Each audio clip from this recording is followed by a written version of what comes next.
നമസ്കാരം. ഡോക്ടർ ലൈവിലേക്ക് സ്വാഗതം. അർബുദം വളരെ പേടിപ്പിക്കുന്ന ഒരു അസുഖമാണെന്നും ഇതിന് നിരവധി ചികിത്സകൾ നിലവിലുണ്ടെന്നും എല്ലാം നമുക്കറിയാം.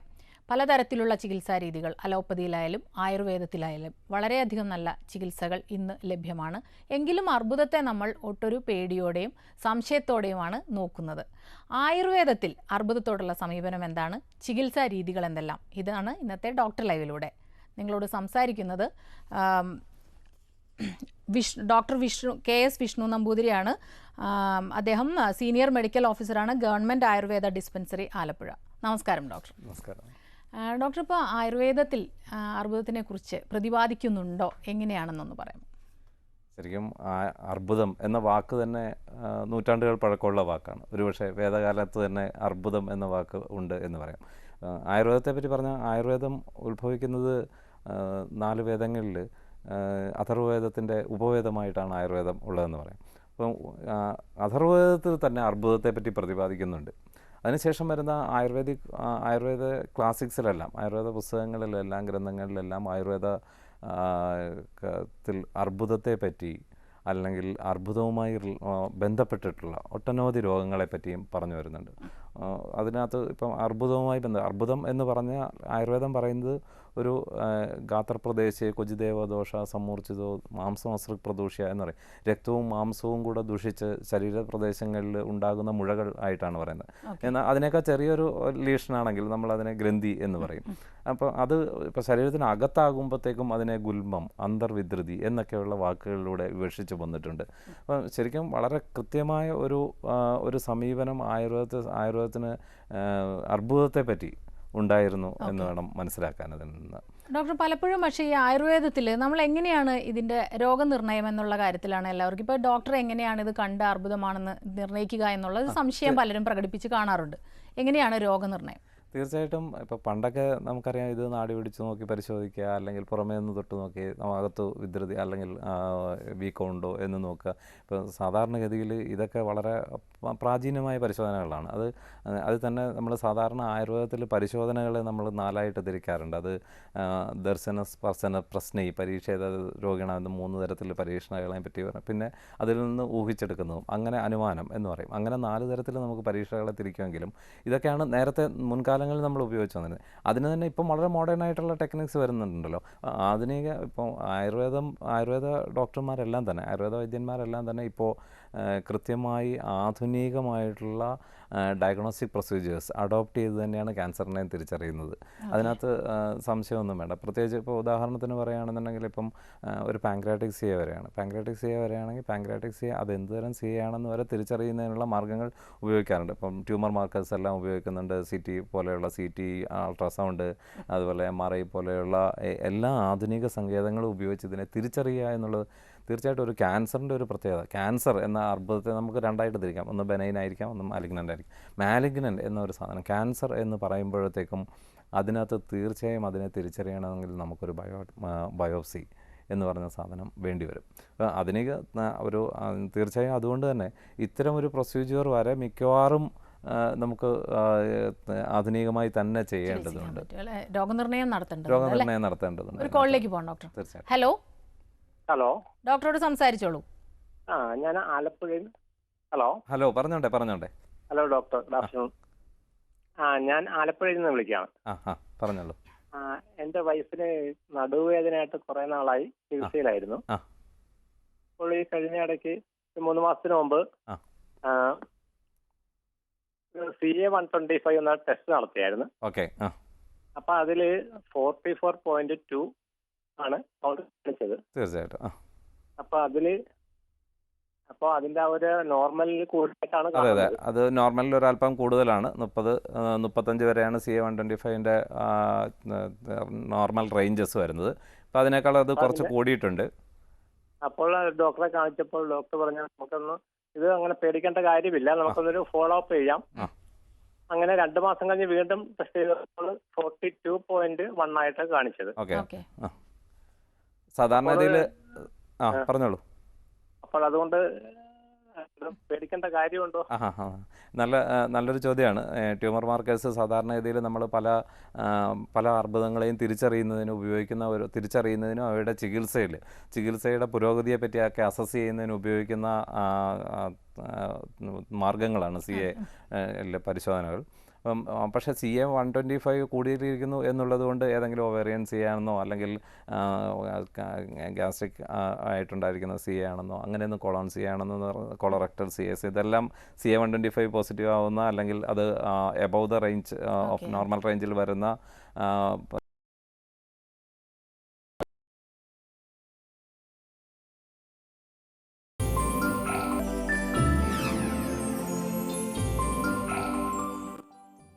ചില സാങ്കേതിക തകരാറുകൾ മൂലം പരിപാടിയിൽ തടസ്സം നേരിട്ടതിൽ ഖേദിക്കുന്നു. ഡോക്ടർ ലൈവ് തുടരുകയാണ്. ഡോക്ടർ, ഇപ്പോൾ നമ്മൾ സംസാരിച്ചുകൊണ്ടിരുന്നത് നടുവേദന പോലുള്ള പല ലക്ഷണങ്ങളും എങ്ങനെയാണ് നമ്മൾ തിരിച്ചറിയുന്നത് അർബുദമാകാൻ സാധ്യതയുണ്ട്? ശരിക്കും നടുവേദനയുടെ കാര്യം എടുത്തു നോക്കിക്കഴിഞ്ഞാൽ ഒരു കല്ലുകൊണ്ട് ചെറിയ യൂറിനറി കാൽക്കുലം മുതൽ ക്യാൻസർ വരെയുള്ള രോഗങ്ങൾ കൊണ്ട് നടുവേദന ഉണ്ടാകാം. നടുവേദനയെ തിരിച്ചറിയേണ്ടത് അത് വേറൊരു രീതിയിലാണ് നമുക്കതിനെ അപ്രോച്ച് ചെയ്യേണ്ടത്. ഇപ്പം ഇതിൻ്റെ കാര്യത്തിൽ ഇപ്പോൾ ക്യാൻസറുകളുണ്ടാകുന്ന നടുവേദന അങ്ങനെ ഒരു പ്രത്യേക തീരുവ് നമുക്ക് നടുവേദനയുടെ കാര്യത്തിൽ എടുക്കാൻ പറ്റില്ല. പക്ഷേ മറ്റ് ലക്ഷണങ്ങളും കൂടെ ഉണ്ടെങ്കിൽ ഇപ്പോൾ ക്യാൻസറിനെ തിരിച്ചറിയുന്നതിന് മറ്റ് ഉപാധികൾ ഇപ്പോൾ പൊതുവേ ലക്ഷണങ്ങൾ കുറവായിരിക്കും ക്യാൻസറിൽ എന്നുള്ളതാണ് ഏറ്റവും വലിയ പ്രശ്നം. നമ്മൾക്ക് തിരിച്ചറിയാൻ പറ്റുന്ന ലക്ഷണങ്ങൾ പൊതുവേ കുറവായിരിക്കും. ഇപ്പോൾ നടുവേദന വന്നു കഴിഞ്ഞാൽ നമ്മൾ നടുവേദന മാത്രമായി വരുന്ന ഒരാൾക്ക് ക്യാൻസർ ഉണ്ടോ എന്ന് പറയാൻ അത്ര ഈസിയല്ല. പക്ഷേ അതിൻ്റെ കൂട്ടത്തിൽ ഇപ്പോൾ ശരീരത്തിലെല്ലാം ചൊറിച്ചിലുണ്ടാവുക, അല്ലെങ്കിൽ രാത്രിയിലൊക്കെ ഭയങ്കരമായി വിയർക്കുക, ശരീരം പെട്ടെന്ന് ശോഷിക്കുക, ഇങ്ങനെയൊക്കെയുള്ള ലക്ഷണങ്ങളുണ്ടെങ്കിൽ വേണമെങ്കിൽ ചിലപ്പോൾ നമുക്ക് ഇത്തരമൊരു സംശയം ഉടലെടുക്കാം.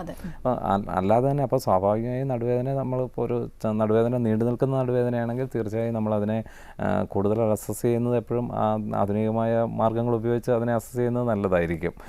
ക്യാൻസർ ഇപ്പം നേരത്തെ പറഞ്ഞ കേസിലാണെങ്കിൽ മിക്കവാറും അത് എവിടെ ഉണ്ടായിട്ടുള്ള പ്രശ്നമാണ് എന്നതിനെ പറ്റി ഒരു തിരിച്ചറിയൽ അവിടെ നടത്തിയിട്ടില്ല എന്ന് തോന്നുന്നു. ഒരുപക്ഷെ ഇപ്പം നടുവേദന വന്നിരിക്കുന്നത് ചിലപ്പോൾ ഒവേറിയൻ പ്രോബ്ലംസ് കൊണ്ടായിരിക്കാം, ഒവേറിയൻ മാസോ അങ്ങനെ എന്തെങ്കിലും ഉണ്ടാകാം. ഇനി അതല്ലാതെ എക്സ്ട്രാ ഒവേറിയൻ ആയിട്ടുള്ള കണ്ടീഷൻസ് ഉണ്ടാകാം. ഇപ്പോൾ കൊളറക്ടലായിട്ടുള്ള കണ്ടീഷൻസ് നടുവേദനയിലേക്ക് നയിക്കാം.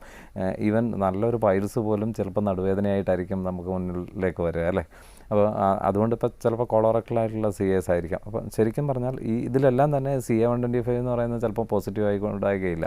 അല്ലെങ്കിൽ അപ്പം അതുകൊണ്ട് തന്നെയാണ് ഞാൻ നേരത്തെ പറഞ്ഞ പോലെ നമുക്ക് ശരിക്കും ഒരു അൾട്രാസൗണ്ട് ചെയ്ത് നോക്കുക, MRI ചെയ്ത് നോക്കുക, ഇത്തരം പ്രൊസീജിയേഴ്സൊക്കെ വേണമെങ്കിൽ അഡോപ്റ്റ് ചെയ്യാവുന്നതാണ് അതിനകത്ത്. അപ്പോൾ അതിലൂടെ തന്നെ നമുക്ക് തിരിച്ചറിയാം. അങ്ങനെ തിരിച്ചറിഞ്ഞു കഴിഞ്ഞാൽ തീർച്ചയായും ഇപ്പോൾ പ്രത്യേകിച്ച് ഇപ്പോൾ ആയുർവേദ സമീപനത്തിൽ തന്നെ പറയുകയാണെങ്കിൽ ഇപ്പോൾ തിരിച്ചറിഞ്ഞു കഴിഞ്ഞാൽ തന്നെ നമുക്ക് ഓരോന്നിലും കൊടുക്കേണ്ട ഔഷധങ്ങളും അതിനു വേണ്ടുന്ന പഥ്യവും ഒക്കെ വ്യത്യാസം തന്നെയാണ്.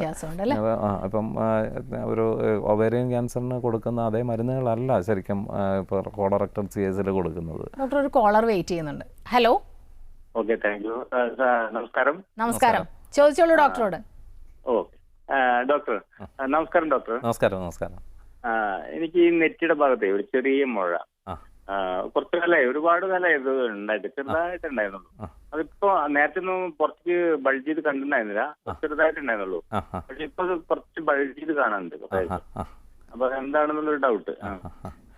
സാധാരണ പൊതുവേ ആൾക്കാരുടെ ഇടയിലുണ്ടാകുന്ന ഒരു സാധാരണ ഒരു ധാരണയാണ് എന്തെങ്കിലും മുഴകൾ അത് ക്യാൻസറിലേക്ക് നയിക്കപ്പെടാം എന്നൊരു ധാരണ. അപ്പോൾ നേരത്തെ തന്നെ നെറ്റിയിലുണ്ടായിരിക്കുന്ന ഒരു മുഴ ഒത്തിരി പേര് വന്ന് ചോദിക്കുന്ന ഒരു പ്രശ്നമാണ്. പലപ്പോഴും ചിലപ്പം അതൊരു ഡെർമോഡിസിസ്റ്റോ അല്ലെങ്കിൽ ബോണിസിസ്റ്റോ അങ്ങനെ എന്തെങ്കിലും മൈൽഡ് വിഷയങ്ങളായിരിക്കാം, ചിലപ്പം ബോണി ഡെവലപ്മെൻ്റ് ആയിരിക്കാം. അപ്പം അത് കൂടുതൽ വലുതാകുന്നുണ്ട്, അതിന് പെയിൻ ഉണ്ടാകുന്നുണ്ട്, മൂവബിളാണ്, ഇങ്ങനെയൊക്കെയുള്ള കണ്ടീഷൻസ് ആകുമ്പോഴത്തേക്കും പരിശോധന നല്ലതായിരിക്കും അതിനകത്ത്. അങ്ങനെ വേണമെങ്കിൽ മാത്രം ഒത്തിരി വലുതാവുന്നുണ്ട്, അത് പെട്ടെന്ന് വലുതാവുന്നുണ്ട്, അങ്ങനെയൊക്കെയുള്ള കണ്ടീഷൻസ് ഉണ്ടെങ്കിൽ മാത്രം പരിശോധിച്ചാൽ മതി. ഈ കണ്ടീഷൻ ഇപ്പോൾ പറഞ്ഞ കണ്ടീഷനിൽ അത്ര വലിയൊരു ഭയക്കാനൊന്നും ഉണ്ടെന്ന് തോന്നുന്നില്ല എന്തായാലും. ഡോക്ടർ, ഇപ്പോൾ പലപ്പോഴും ഈ ഇതിനെക്കുറിച്ചിട്ട് അർബുദത്തിനെ കുറിച്ചിട്ട് ഒരുപാട് തെറ്റായിട്ടുള്ള ധാരണകൾ നിലനിൽക്കുന്ന ഒരു കാരണം എത്രയൊക്കെ പറഞ്ഞാലും എത്രയൊക്കെ അവബോധം ഉണ്ടാക്കാൻ ശ്രമിച്ചാലും വീണ്ടും ക്യാൻസർ എന്ന് കേൾക്കുമ്പോൾ ഒരു ഭയമാണ്. അപ്പോൾ ആയുർവേദത്തിൽ നമ്മൾ അത്തരത്തിലുള്ള ഇപ്പോൾ ഒരാൾക്ക് അർബുദമാണ് എന്ന് തിരിച്ചറിഞ്ഞു കഴിഞ്ഞാൽ അവർക്ക് ഇതിനെക്കുറിച്ച് ഭയപ്പെടാതെ ചികിത്സ തുടരാൻ നമ്മൾ എന്തെങ്കിലും രീതി പിന്തുടരുന്നുണ്ടോ? തീർച്ചയായിട്ടും. ഇപ്പം ഒരു ആയുർവേദ രീതി എന്ന് പറയുന്നത് ഇപ്പം ഇപ്പോൾ ആധുനിക രീതിയിലും നമുക്ക് അർബുദത്തെ ചികിത്സിക്കാം, ആയുർവേദ രീതിയിലും അർബുദത്തെ ചികിത്സിക്കാം. പക്ഷേ നമുക്ക് എവിടെയൊക്കെ ചികിത്സിക്കാം, നമ്മുടെ ലൂപ്പ് ഹോൾസ് എന്താണ്, നമുക്ക് സമീപിക്കാവുന്ന വിഷയങ്ങൾ ഏതാണെന്ന് കൃത്യമായി തിരിച്ചറിയുമെങ്കിൽ മാത്രമേ ആയുർവേദ സർജറി ഒന്നും നമ്മളിപ്പോൾ അഡോപ്റ്റ് ചെയ്യുന്നില്ല. ആയുർവേദ സർജറി നേരത്തെ പറഞ്ഞിട്ടുണ്ട്, സുശ്രുതാചാര്യനാണ് സർജറിയുടെ പിതാവ് എന്നിങ്ങനെയൊക്കെ പറഞ്ഞാൽ പോലും ഇപ്പം നമ്മുടെ മോഡേൺ ആധുനിക വൈദ്യശാസ്ത്രം വളരെ നന്നായി സർജറി കൈകാര്യം ചെയ്യുന്നുണ്ട്. അപ്പോൾ അതിനകത്ത് അധികം ആയുർവേദം അതിനകത്ത് ഇത്ര ഇത് ചെയ്യേണ്ട കാര്യമില്ല. എങ്കിൽ പോലും നമ്മൾ ഇപ്പോൾ ഒരു സർജിക്കലായ വിഷയമാണ് എന്ന് വെച്ചോളൂ, അങ്ങനെയാണെന്നുണ്ടെങ്കിൽ തീർച്ചയായും നമ്മൾ സർജറിക്ക് റെഫർ ചെയ്യുക. അപ്പം സർജിക്കൽ ചെയ്ത് മാറ്റേണ്ട സംഭവമാണെന്നുണ്ടെങ്കിൽ സർജറിക്ക് ചെയ്തിട്ട് മാറ്റുക. ഒപ്പം ഇപ്പം സർജറി കൊണ്ടുണ്ടാകാവുന്ന വിഷയങ്ങളെ ഓവർകം ചെയ്യുന്നതിനായിട്ടുള്ള ആയുർവേദിക് മെഡിക്കേഷൻസ് ഉണ്ട്. അത് കൊടുത്തുകൊണ്ട് അവരെ കൂടുതൽ സമാധാനിപ്പിച്ച് അതിനകത്ത് കാര്യം എന്ന് വെച്ച് കഴിഞ്ഞാൽ പലപ്പോഴും സർജറി കഴിയുമ്പം ഉണ്ടാകുന്ന അതിൻ്റെ ആഫ്റ്റർ എഫക്ട്സിനെ സഹിക്കാൻ പോലും പറ്റാത്ത രീതിയിലാണ് പലപ്പോഴും പേഷ്യൻസ് പറയുക.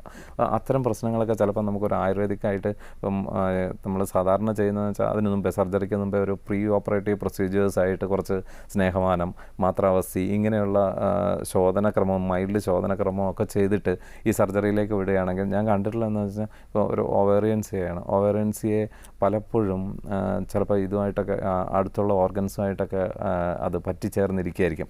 നമുക്കിത് പൂർണ്ണമായിട്ട് ഒരു അലോപ്പതിയിൽ സർജറി ചെയ്യുമ്പോൾ അത് പൂർണ്ണമായി അതിവിടുന്ന് റിമൂവ് ചെയ്യാൻ പറ്റാത്ത കണ്ടീഷൻസ് ഉണ്ടെങ്കിൽ എൻ്റെ പേഴ്സണലായ അനുഭവം, ഞാൻ പലർക്കും ഇതിനു മുമ്പേ ആയുർവേദിക് മെഡിക്കേഷൻ കൊടുക്കും. അതിനുശേഷം ഇത് സർജറി ചെയ്യുമ്പോഴത്തേക്കും വളരെ സുഖമായി ഈ ഓപ്പറേറ്റബിൾ മാസിനെ ഓപ്പറേറ്റ് ചെയ്ത് പൂർണ്ണമായി മാറ്റാൻ പറ്റും. അതിനുശേഷം ഇപ്പോൾ കീമോ ചെയ്യേണ്ട കണ്ടീഷനാണ് സാധാരണ അത്തരം കണ്ടീഷൻസ് വരുന്നതെന്നുണ്ടെങ്കിൽ പോലും കീമോ ഒഴിവാക്കുന്നതിനോ അല്ലെങ്കിൽ കീമോയുടെ സൈഡ് എഫക്ട്സ് ഒഴിവാക്കുന്നതിനോ ആയുർവേദം ഉപയോഗിക്കാം. അപ്പോൾ പല തലങ്ങളിൽ നിന്നുകൊണ്ട് ആയുർവേദം ഈ ഇതുമായി ആഡ് ഓൺ ആയിട്ടുള്ള ചികിത്സയിലും പ്രയോജനപ്പെട്ടു വരുന്നു. അടുത്തൊരു കോളിലേക്ക് പോകാം ഡോക്ടർ. ഹലോ ഡോക്ടറോട് സംസാരിച്ചോളൂ. അതെ, ഹലോ, പറഞ്ഞോളൂ. ഡോക്ടർ നന്ദകുമാർ. നമസ്കാരം. ചോദിച്ചോളൂ. നമസ്കാരം. തിരുമേനി നമസ്കാരം.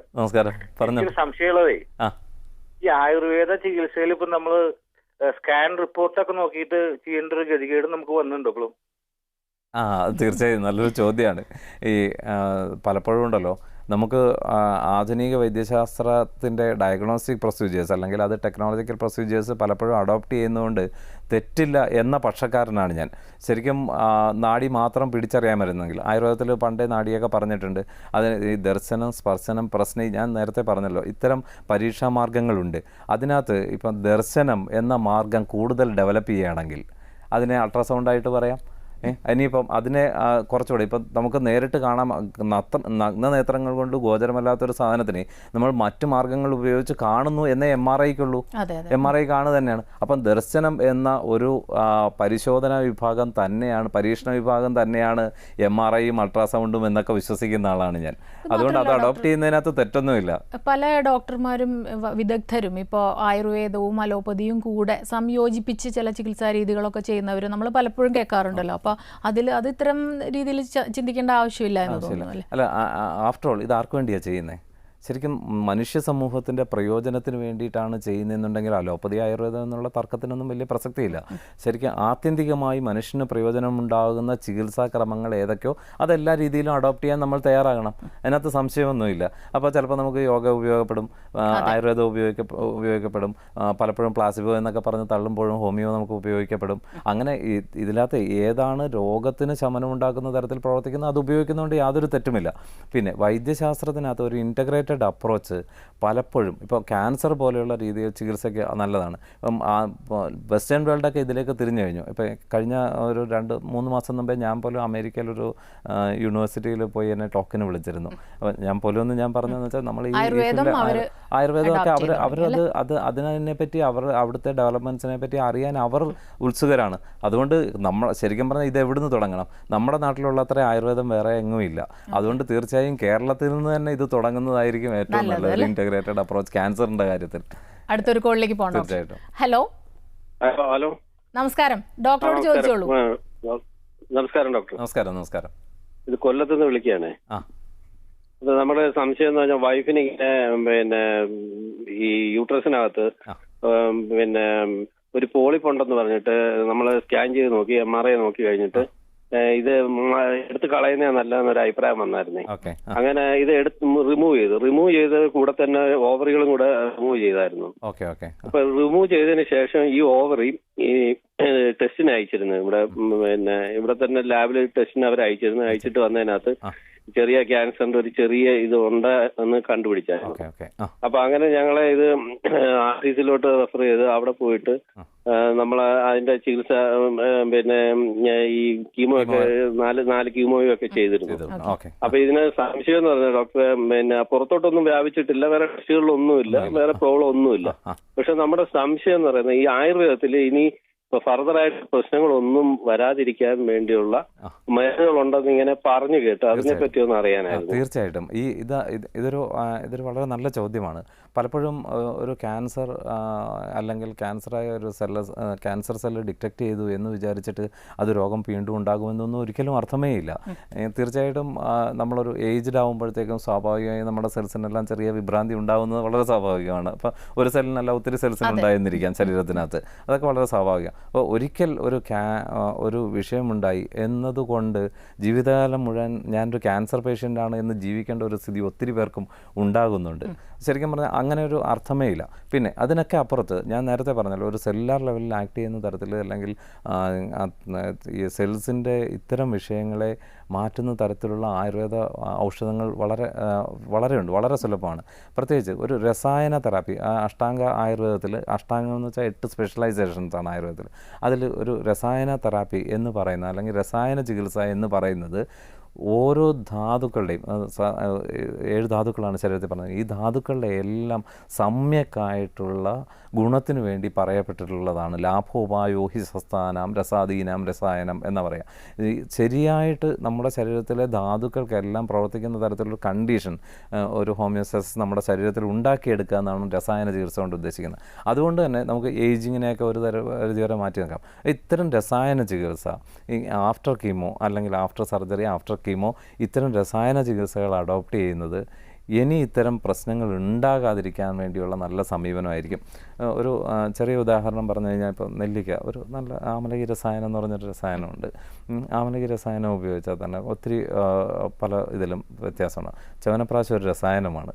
ഈ ചവനപ്രാശം വളരെ നമ്മുടെ നാട്ടിലെല്ലാവർക്കും അറിയാവുന്ന ഒരു സാധനമാണ് ചവനപ്രാശം, അല്ലേ? ചവനപ്രാശ രസായനം ഉപയോഗിക്കുന്നത് നല്ലതായിരിക്കും. ഇപ്പം ഇതുപോലെ ഒവേറിയൻ CSലൊക്കെ വളരെ ഫലപ്രദമായൊരു ഇതെന്ന് വെച്ച് കഴിഞ്ഞാൽ അതിനകത്ത് ഒരു രക്തസമ്മർദ്ദം ഒക്കെ ഉണ്ടാകാവുന്നത് കൊണ്ട് അവിടെ ഉപയോഗിക്കാവുന്ന ഒന്ന് നെല്ലിക്കയുടെ നീരും പിന്നെ ഈ കുമാരി സർസ അല്ലെങ്കിൽ കറ്റാർവാഴയുടെ നീരും തുളസിയും തേനും കൂടെ ചേർത്ത് ദിവസവും രാവിലെ കഴിക്കുന്നത് വെച്ചാൽ കുറേ വ്യത്യാസം നമുക്ക് ഉണ്ടാക്കിയെടുക്കാം. ഇതിനൊക്കെ അപ്പുറത്ത് ഞാൻ നേരത്തെ പറഞ്ഞ പോലെ അടുത്തുള്ള ഒരു ആയുർവേദ ഡോക്ടറെ, ഒരു ക്വാളിഫൈഡ് ആയിട്ടുള്ള ഒരു ആയുർവേദ ഡോക്ടറെ സമീപിച്ച് അതിനൊരു കൃത്യമായൊരു കാര്യം എന്ന് വെച്ചാൽ ആളെ കാണണം.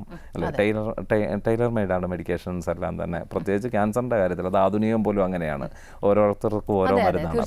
അപ്പം അതുകൊണ്ട് തന്നെ അതിനകത്ത് കൃത്യമായൊരു നമ്മുടെ ഹിസ്റ്ററിയൊക്കെ പൂർണ്ണമായിട്ട് പഠിക്കേണ്ടതുണ്ട്. എന്നിട്ടൊരു ഔഷധം തിരഞ്ഞെടുക്കുന്നത് വളരെ നല്ലതായിരിക്കും. അത് കുറച്ച് ദീർഘകാലം കഴിക്കുന്നതുകൊണ്ട് തന്നെ ഇനി അത് ഉണ്ടാകില്ല എന്ന് നമുക്ക് ഉറപ്പാക്കാൻ പറ്റും.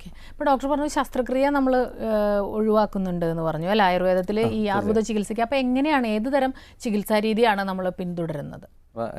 ഞാൻ നേരത്തെ പറഞ്ഞത്, ഇപ്പോൾ ഒരു ആയുർവേദ സമീപനം എന്ന് പറഞ്ഞു കഴിഞ്ഞാൽ അതിനെ ശരിക്കും നമുക്കൊരു 3ആയിട്ട് തിരിക്കാം.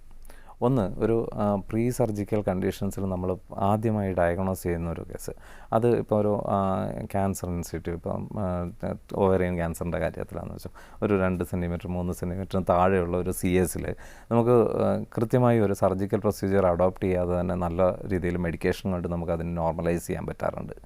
ഇനിയിപ്പോൾ അങ്ങനെയല്ല, ഇപ്പോൾ അതിനേക്കാൾ വളർന്നു, ഇപ്പോൾ അതിൻ്റെ അടുത്ത സ്റ്റേജസിലേക്ക് പോയി, ഇപ്പം ഒരു സ്റ്റേജ് 2B എന്നൊക്കെ പറഞ്ഞ കണ്ടീഷൻസിലേക്കൊക്കെ പോയി കഴിഞ്ഞാൽ തീർച്ചയായിട്ടും സർജറി അഡോപ്റ്റ് ചെയ്യണം അവിടെ. അപ്പോൾ അതിനകത്ത് പിന്നെ നമ്മൾ കൂടുതൽ വെച്ചുകൊണ്ടിരിക്കുന്നത് ശരിയല്ല. അപ്പോൾ അത് പേഷ്യൻ്റെ ഒരു അപ്പം തീർച്ചയായും നമ്മൾ അങ്ങോട്ട് റെഫർ ചെയ്യും. അപ്പം ഞാൻ നേരത്തെ പറഞ്ഞു, അപ്പം പലപ്പോഴും നമുക്ക് കുറച്ച് ഇതിനെ പോസിറ്റീവായി എടുക്കുന്ന ഒത്തിരി അലോപ്പതി ഡോക്ടേഴ്സ് ഉണ്ട്. അവരതിൻ്റെ അതിൻ്റെ ഇപ്പം പ്രത്യേകിച്ച് അമൃത പോലെയുള്ള ഇന്ത്യൻ ഇൻസ്റ്റിറ്റ്യൂട്ടിലൊക്കെ അത്തരം സമീപനങ്ങളുണ്ട്. അതുകൊണ്ട് തന്നെ നമുക്കിപ്പം ആയുർവേദിക്കായിട്ട് ഞാൻ ഇന്നതൊക്കെ ചെയ്തിട്ടുണ്ട് എന്ന് പറഞ്ഞൊരു ഇതും കൊടുത്തിട്ടുണ്ടെങ്കിൽ ശസ്ത്രക്രിയക്കായി അവരെ മറ്റു ഹോസ്പിറ്റലിലേക്ക് പോകുന്നു. പിന്നീട് ശസ്ത്രക്രിയയ്ക്ക് ശേഷം നമുക്ക് മറ്റു ചികിത്സ ഇപ്പം ചിലപ്പോൾ നമുക്ക് കീമോ ഒഴിവാക്കാൻ പറ്റാറുണ്ട്. ശസ്ത്രക്രിയ ചെയ്ത് കഴിഞ്ഞാലും ചിലപ്പോൾ കീമോ വേണ്ടതാണ്, ഇത്രയും വലുതായി. അപ്പം കീമോ വേണ്ടതാണെന്ന് പറഞ്ഞാൽ പോലും ചിലപ്പോൾ നമുക്ക് ഒരു 2-3 സിറ്റിംഗ് ഒക്കെ കഴിയുമ്പോഴത്തേക്കും കീമോ നമുക്ക് ഒഴിവാക്കാൻ പറ്റാറുണ്ട്. അപ്പോൾ അങ്ങനത്തെ കണ്ടീഷൻസിൽ നമുക്ക് കീമോ ഒഴിവാക്കി കൊണ്ടുപോകാം. ഇനി കീമോയും വേണം എന്നുണ്ടെങ്കിൽ നമുക്ക് കീമോയുടെ പ്രശ്നങ്ങൾ, അതായത് കീമോ കൊണ്ടുണ്ടാകാവുന്ന സൈഡ് എഫക്ട്സ്, ഇപ്പം ഉദാഹരണത്തിന് ശരീരത്തൊക്കെ ചൊറിച്ചിലുണ്ടാവുക, മുടി ഒഴിച്ചിലുണ്ടാകുക, അതുപോലെ ശരീരം ക്ഷീണിക്കുക, വെർട്ടിഗോ ഉണ്ടാവുക, ഇത്തരം പ്രശ്നങ്ങളെയൊക്കെ നമുക്ക് മറികടക്കാൻ സാധിക്കാറുണ്ട്. ഡോക്ടർ, അപ്പോൾ ഈ ആയുർവേദ ചികിത്സ ഇപ്പോൾ ഒരുപാട് സമയമെടുക്കും, അല്ലെങ്കിൽ എങ്ങനെയായിരിക്കുന്നു സംശയിച്ച് നിൽക്കുന്നവർക്കൊരു സന്ദേശം കൊടുത്തിട്ട് നമ്മൾക്ക് അവസാനിപ്പിക്കാം? തീർച്ചയായിട്ടും ആയുർവേദ ചികിത്സ തീർച്ചയായിട്ടും ഒരിക്കലും താമസം ഉണ്ടാക്കുന്നൊരു ചികിത്സയേ അല്ല. അത് വളരെ തെറ്റായി എങ്ങനെ അത്തരമൊരു ധാരണ വന്നു പോയെന്നറിയില്ല. പക്ഷേ തീർച്ചയായിട്ടും ഇപ്പോൾ ഒരു ക്യാൻസറിൻ്റെ കാര്യത്തിൽ എടുത്തു കഴിഞ്ഞ് കഴിഞ്ഞാൽ ആയുർവേദ ചികിത്സ തുടർന്ന് പോയിക്കൊണ്ടിരിക്കണം. ആയുർവേദ ചികിത്സ എന്നല്ല, ഇപ്പം ആധുനികമാണെങ്കിൽ പോലും എല്ലാവർക്കും പറ്റുന്നതെന്ന് വെച്ചാൽ നമുക്കിവിടെ അറിയാം സാധാരണ ഇത് റെക്കർ ചെയ്യും എന്നൊക്കെയുള്ളൊരു പേടിയുണ്ട്. എന്തുകൊണ്ടാണെന്ന് വെച്ച് കഴിഞ്ഞാൽ നമ്മൾ വീണ്ടും അതേ ജീവിത സാഹചര്യത്തിലേക്ക് തിരിച്ചു പോവുകയാണ് ചെയ്യുന്നത്. അങ്ങനെ തിരിച്ചു പോകാതെ കൃത്യമായ ഒരു ആയുർവേദ സമീപനത്തോടുകൂടി ആയുർവേദ ജീവനം നയിക്കുന്ന പക്ഷം നമുക്ക് കൃത്യമായ ഫലം ലഭിക്കും. ഡോക്ടർ, നമ്മുടെ ഇന്നത്തെ ഡോക്ടർ ലൈവിൻ്റെ സമയം ഇവിടെ അവസാനിച്ചിരിക്കുകയാണ്. വളരെയധികം നന്ദി ഞങ്ങളോട് സഹകരിച്ചതിന്. ഡോക്ടർ ലൈവിൻ്റെ ഈ അധ്യായം ഇവിടെ അവസാനിക്കുകയാണ്. ഈ അധ്യായം വീണ്ടും കാണുന്നതിന് ഞങ്ങളുടെ വെബ്സൈറ്റ് സന്ദർശിക്കുക www.youtube.com/drliveofficial. നമസ്കാരം.